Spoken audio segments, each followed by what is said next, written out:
You couldn't pay me to be nonviolent. If I were born in Gaza, I would be fighting. No doubt about it. Satan is loving this, and the leaders who we have in these high offices, for those of you who know a guy named Jeffrey Epstein, yeah, right, he's only the tip of an iceberg. He's nothing. He's a low-level player. Do you know the man behind him? There's a man behind him.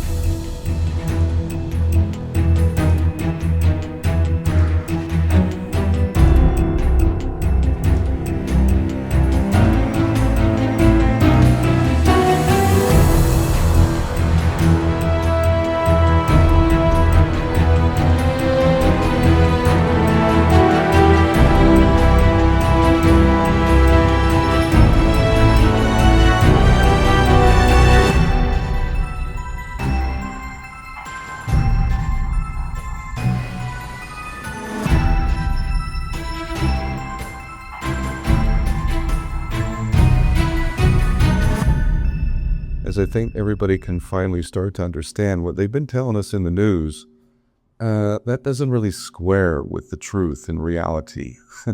I know what they told us about Palestine. I mean, how Palestine might as well have been terrorist. Palestine terrorist. You know, that is the way that the Palestinians have been presented by a media that is controlled by a particular group who happens to also control our politicians, the media, Hollywood. They've got their grubby hands on all sorts of business, including, and you know, with young people here, want to be careful, but the most ungodly things happening to our children in huge numbers daily all around this world. And I think, you know, as unpopular as this truth may be, we have failed as men in this world to protect the most cherished and most beautiful of all, our children, the innocent ones. And meanwhile, a dear friend of mine made a film called Pedofiles in Parliament, and well, you can imagine she paid a heavy price for that too. The truth is indeed the most dangerous job of all, and wasn't it a man named Jesus whom I love so much, and who has inspired me, and who took me to Palestine as fate would have it, Jesus of Nazareth. My favorite quote of all time, "And ye shall know the truth, and the truth shall set you free." I don't believe any more true words could ever have been spoken. In fact, when I die, which is going to happen at some point, on my tombstone, I want, "Truth is God, and God is truth." There is no demarcation between God and truth. It is Satan, Dajjal, who plays in the area of illusion and lies. God will never lie to you. Your heart, if it's connected to Source, which has been my experience, if you listen to your heart and you're truly connected to Source, here's what's going to happen. Your heart's going to tell you to do this, and your head's going to be like, no, that's crazy. You can't do that. Don't do that.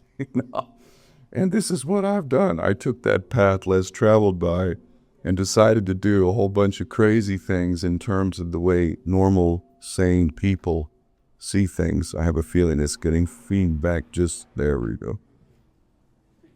The truth will take you to places that aren't going to be pleasant much of the time. In fact, what I have learned in my life is that the most unpleasant truths of all, the ones that hurt to your core, the ones about you, the ones that demand for you to pay attention to who you are and what you are doing. And even the dear Shaikh here and I, we're both not these men that you see today. We were young boys at some point. You know, we were making mistakes and doing what the youth do. But along the way, we had the wherewithal to recognize that we made mistakes. And for me, the Marine Corps was a mistake, and yet it wasn't. And I'll get into that briefly, and then we'll get into Palestine and where we're going with that. When I joined the Marine Corps, I believed my nation was the greatest. Freedom and democracy and all that kind of stuff. Sounds crazy now, but when you grew up in the 70s and 80s like I did in Southern California, we all believe that. It's called indoctrination, mind control. You uncritically accept that which everyone else is repeating around you like an echo chamber, and rather than truth, you seek popularity or approval from your peers. I never was so much into that. I was always a little bit more intrigued by knowledge and history, and what I was taught in school didn't square with what I learned in reality. This is indoctrination. There are so many subjects I could say tonight. In fact, one of the books that I'm finally going to write is the truth, quote, anti-Semitic. And this brings up all sorts of minefields here. First off, the Palestinians are Semites. I think most of you probably know that. Those who speak the Semitic languages of Hebrew and Arabic, who come from the Semitic regions, are indeed Semites. Oh, we're getting that feedback, are we? So, how much power do you have if you control language? That's quite a bit of power, and they're changing the definition of words now today as well. Even the word progressive, which used to mean something not bad, today it means we accept transsexualism, we accept the homosexual agenda that gives us Gay Pride Month. We don't have Gay Pride Day, we have Gay Pride Month. How many other people should we be revering within our society, and maybe even give it a month? But in our woke, progressive, secularized society, we're going to give that particular group a month. This shows an agenda which I think any godly person is going to recognize at some point, whether we call it Dajjal or whether we call it Satan. Those who are in power, they worship Satan, and they pay homage to their deity, and they do it in ways that would be so abhorrent to a sane human being that it becomes really difficult to understand what's going on in the world. If I have advice for anybody who wishes to understand this world, it would be that you need to get out of the perspective of a sane and natural human being, a healthy human being, because nothing will make sense if you look at it that way. What you need to do is enter the mind of a psychopath, of a sociopath, of a narcissist, and understand that these people, what you would find absolutely abhorrent, they love. So, in the most graphic examples, like for instance the genocide we see playing out in Palestine today, for anyone who is saying it makes us sick, even though we're not directly connected to it, we are all being affected by it. I've seen this even amongst the secular sections of society.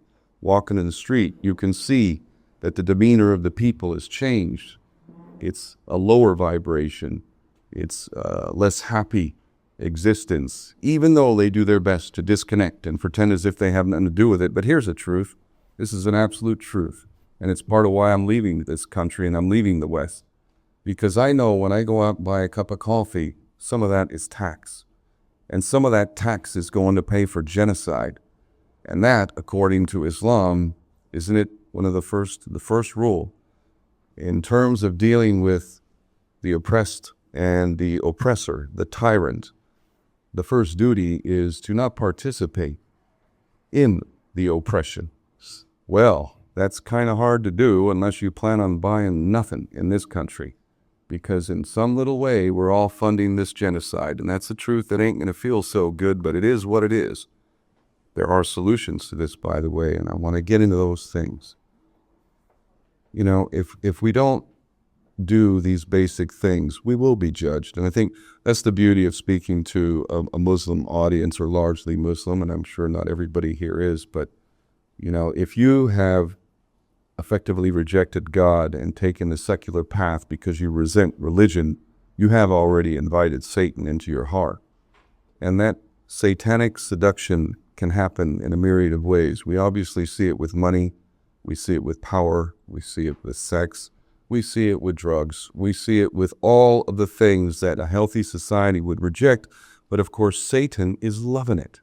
Satan is loving this, and the leaders who we have in these high offices, for those of you who know a guy named Jeffrey Epstein, yeah, right, he's only the tip of an iceberg. He's nothing. He's a low-level player. Do you know the man behind him?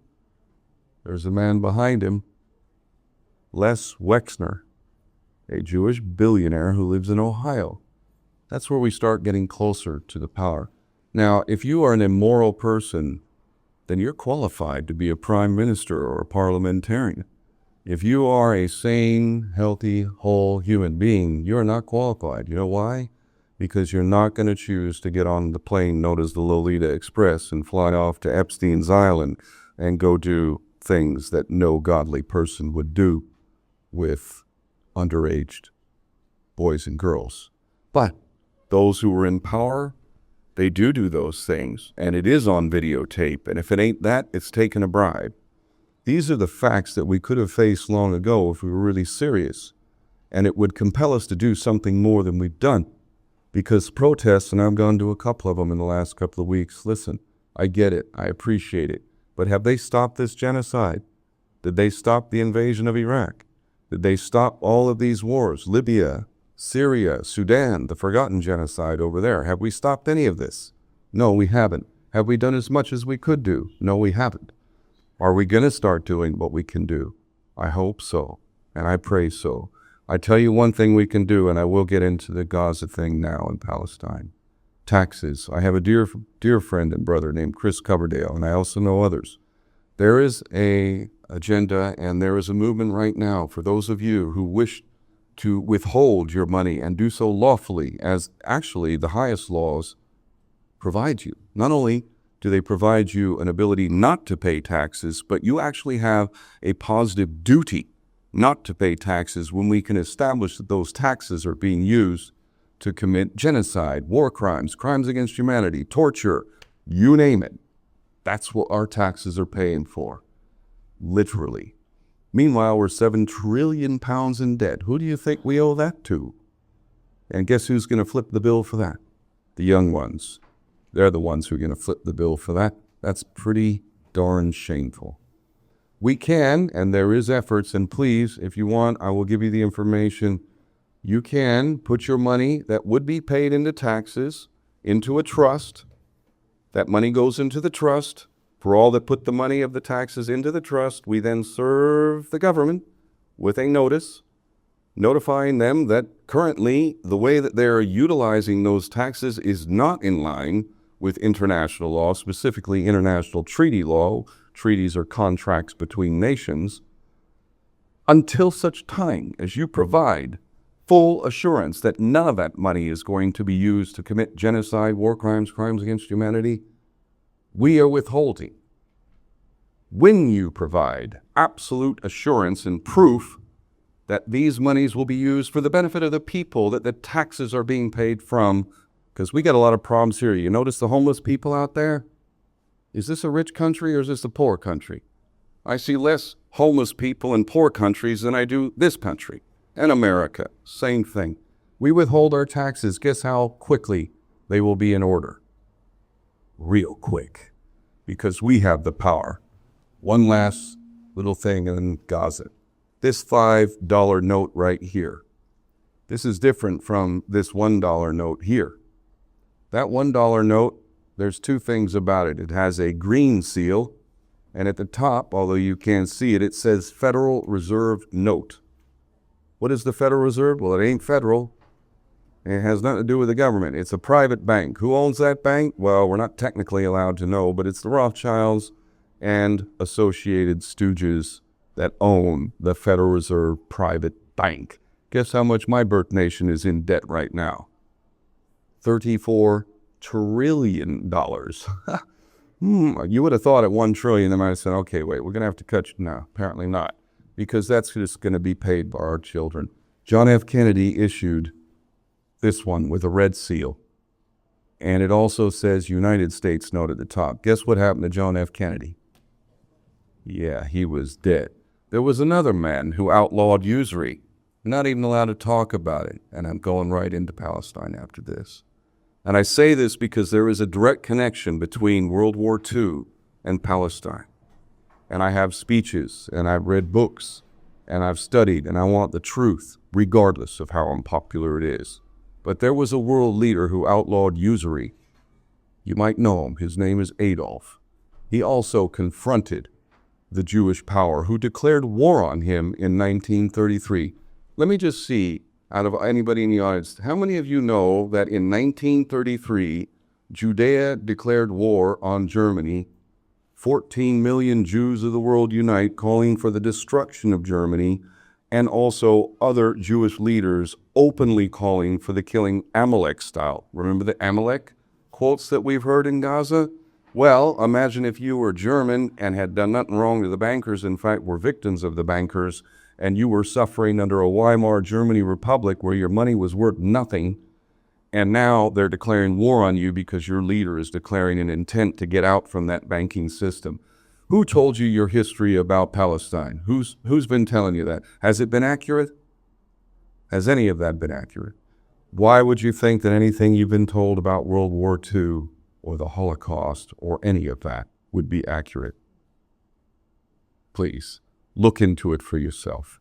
There is a connection. And had we not won, by the way, that war where our good friend and ally, Joe Stalin, who murdered 40 million. 40 million. Even if we square that with the 6 million, it makes Adolf look like a good guy.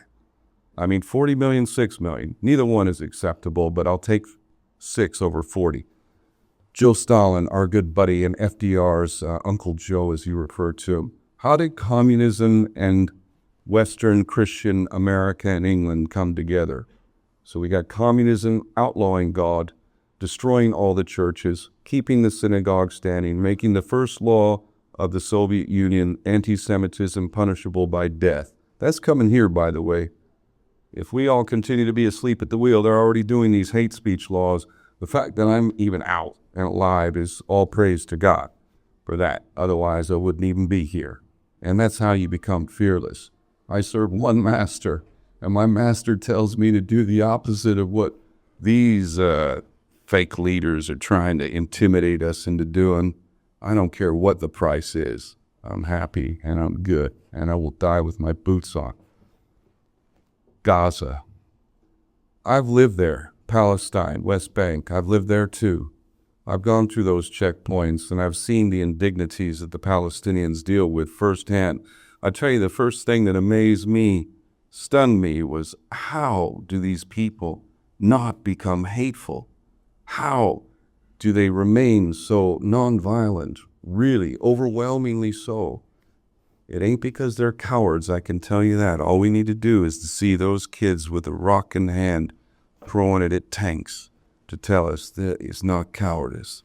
But they are facing an evil that has been facilitated, enabled, and financed by all of our governments. All of our governments. And they face them, and they do so without hate. They've inspired me, although I have said a million times, and I'll say it again, you couldn't pay me to be nonviolent. If I were born in Gaza, I would be fighting. No doubt about it. And I would like to think that maybe I would have been able to keep hate out of my heart. I don't have hate. I pity my enemies because I know at the end of the day they will pay. In this life or the next, but I'd like to make it this one, quite frankly. I'm in touch with my family in Gaza. Every time I get a message from them, I know this could be the last. I've been able to send a few $1,000s out to them. Even before, actually, I was doing something to help them out. And going back 16 years, but I mean, over a year ago, I was sending some money. And then October 7th happened. Apparently, that's where history starts, on October 7th, or so we're told. And I tell you, it's saving their life right now. Literally. Sugar, I was told sugar, $27 for a kilogram. That was like 2 months ago. They're in Weimar, Germany right now, by the way. So are we. You noticed inflation going up? No, you ain't seen nothing yet. You ain't seen nothing yet. In Gaza and Palestine, here's the agenda, short version. The Rothschilds started purchasing Jerusalem back in the 1800s, in the early 1800s. Fact, absolute fact. They had a plan going way back, way back. Now, Jewish agents within Russia and also largely based in New York are the ones that came up with this idea known as Zionism. And Zionism and communism were born in the 1800s. And if you actually listen to Jewish historians and honest philosophers amongst the tribe, They will tell you that they're Judaism, communism, and Zionism, same thing. There's different versions, but it's the same agenda, at least in the modern sense. Now, the dear Shaikh here is going to explain things that go above and beyond, and I love the fact that he's finishing, because I can tell you a bunch of dark things about where we're going, and they are. But I remain optimistic. But I remain optimistic for a different reason. Although I'm not secular, I've always had God in my life, but he's had a bigger presence in my later years because my resentment for the Catholic Church at a young age sort of kind of kept me away a little bit. But the Shaikh is coming at it from Islamic episcatology perspective, and as he will lay it out very clearly, these things that are being discussed from that perspective, many have already come to be known and true. What's coming, I'm very happy about. I'm very happy to think that we can actually make this world right. In fact, it's my mission, a better world. I get to retire when we have a better world and our children are safe and everybody has an opportunity to live and flourish as I was so blessed to do. But until such time, I will work until the end of my days. If I get to retire, I'm going to go surfing, hang out in the sun, enjoy my family, and do what all sane people would do. But until such time, I'm in a war and will continue to be so. And who is more in a war than the people of Palestine? These people are representing what I consider to be a both poetic and ironic lesson once again. Wasn't it Jesus of Nazareth who paid this heavy price for speaking truth to power 2,000 years ago? And I know this is the beauty of Islam and Christianity, and boy, they want to drive a wedge between us, don't they? They really do. They want us fighting each other, and if we want to be chumps, we'll play into that game. The Palestinians are showing the world what it is to be a whole, healthy human being. The love, the dignity, and the absolute resilience and strength in the face of this satanic agenda is something so inspiring. And it seems like the Palestinians are indeed the real chosen ones, ironically, to teach the rest of us what it is. You know, do we need our child to be blown to bits to know how that would feel? Do we? And what would you do if your child was blown to bits or carried away screaming, and you know that that child is going to be violated? And what would you do? Why do we need it to happen to our kids? I know what would happen to me. I know if hate could enter my heart, yes, that would probably be the way. This is happening to their kids. This is happening to millions of kids around the world. But Palestine is teaching us more than anything. What is the agenda? I'll tell you what their agenda is. Greater Israel. Greater Israel. They have a plan. You got to give them credit, by the way. You know what? While they multiculturalized us into a divided state where we've lost our identity to such a large degree, they have weakened us. But they have maintained their bloodlines, they maintain their culture, and they maintain their unity, and they control the banks and the money, and that helps out an awful lot. You have to give them credit for that. They do stick together. Their agenda, which again was laid out in this Zionist plan, Theodore Herzl, the father of Israel, as he predicted he would be, their agenda is not for Palestine. That's just the starting point. So, of course, they mean to eliminate the only lawful claimant to the actual land known as historic Palestine. So how do they do? Well, we see how they do that, don't we? If they're not killing them outright, making their Gaza, which is all the refugees from proper Palestine, a lot of them, coming to Gaza, and then the West Bank, as we see, which is hideous. Several hundred been killed there since October 7th. Never mind all the things that happen in the prisons, the violations and whatnot. This agenda of greater Israel only starts with the Palestinians. The end goal is from the two rivers, right? the river Euphrates, down to the river Nile, everything in between, including Palestine, Lebanon, Syria, Jordan, Iraq, Saudi Arabia, and Egypt. This is their plan. Now, this is a psychopath's plan, and once again, I remind you, if you want to understand the world, enter the mind of a psychopath. It's a great book, The Art of War by Sun Tzu. I highly recommend it. Know your enemy. If you don't know your enemy, you're really not looking good. As a Marine, I know tactics. You need to know your enemy. They intend to affect this, and the next empires is not, America's done. I mean, I tried my best to sound the alarm for my birth nation, but oh my God, they're so infiltrated. The enemy is so far inside the gate. Communism is already not even the back door. It's right up in the front door. Stumbling Joe Biden. I mean, oh my God, is this the leader of my nation of 340 million people? And what's our alternative? A guy named Donnie Trump, who just approved this huge amount of aid, 90 billion to Ukraine and Israel. Great. Two sides of the same coin. We, America, is being sacrificed, and it's our own damn fault. We had the writing on the wall. We ignored it. And we're being sacrificed, and the intention is for Greater Israel to be the seat of power. And, of course, they want that Temple Mount, as they call it. They want that. They're digging those tunnels underneath. A lot of you probably know about that, right? Digging the tunnels. They got those red heifers sitting waiting, right? And the goal is, the intention is to sacrifice those red heifers, time it to go ahead and dig out underneath Al-Aqsa Mosque and to go ahead and collapse that in and then build their third temple where they're going to do their satanic sacrifices and openly display who they really serve. But we see this if you watch the media. They had the Commonwealth Games in Birmingham. You remember that a couple years ago? I was in Birmingham. Remember that bull? Remember that bull? That's ball, man. They're openly displaying their satanic agenda, really. And this is one of the things that I think it would, again, be really wise to acknowledge. They do serve notice. I'm a firm believer that this is a natural law, God's law.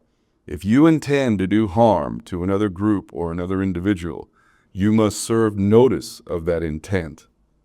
Now, if you serve notice, and I know I've done this, I've served notice to the United States government multiple times in renouncing my citizenship and all sorts of stuff.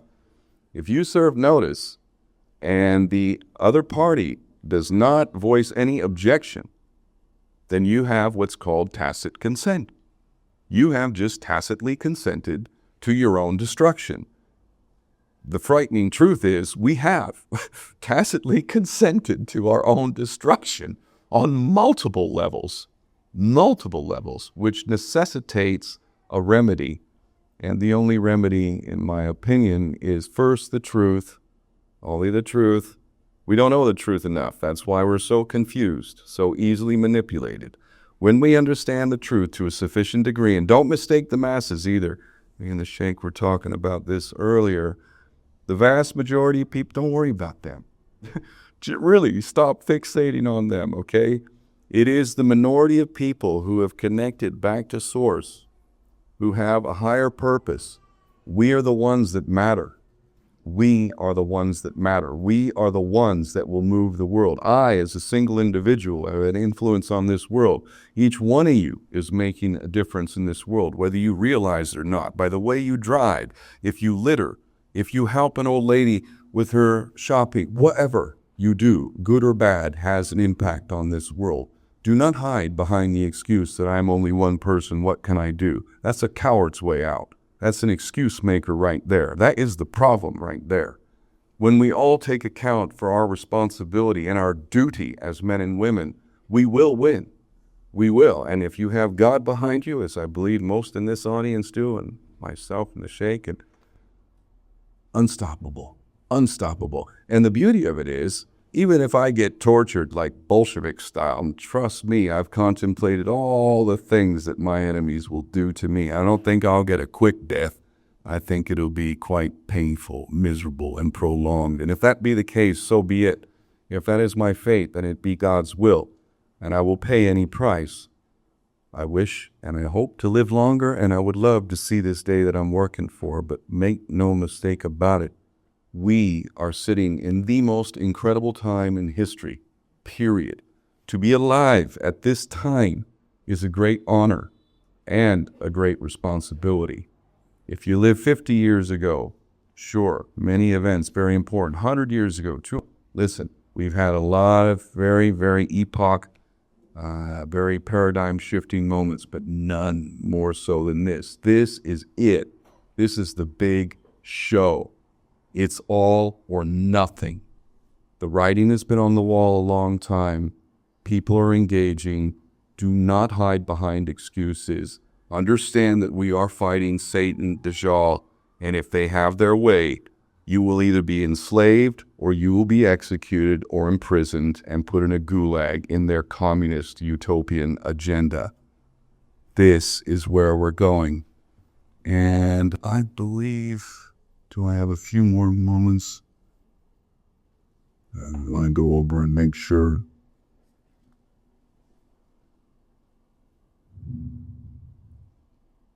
I want to put out also, there's a couple of films that I highly recommend if you really want to understand history. One film is about 4.5 hours. And I encourage you not to believe the end conclusion of these films simply because I recommend them. What I encourage you to do is watch these films with a critical mind, right?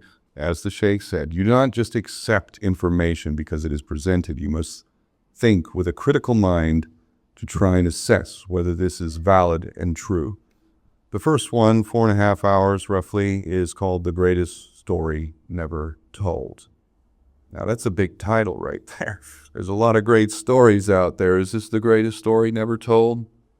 Well, make up your own mind and watch for yourself. And I can tell you this, if the film is as true as I know it is, it will turn your understanding of history on its head.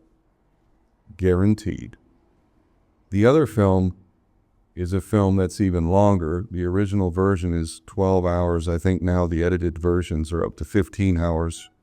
It's a film that I am the first person you see. I had nothing to do with the production of this film, but I am honored to be in it in more than one place. And this film, in the first half hour of this film, most will learn more about Palestine in the first half hour of this film than you probably learn from years of reading this, that, or the other.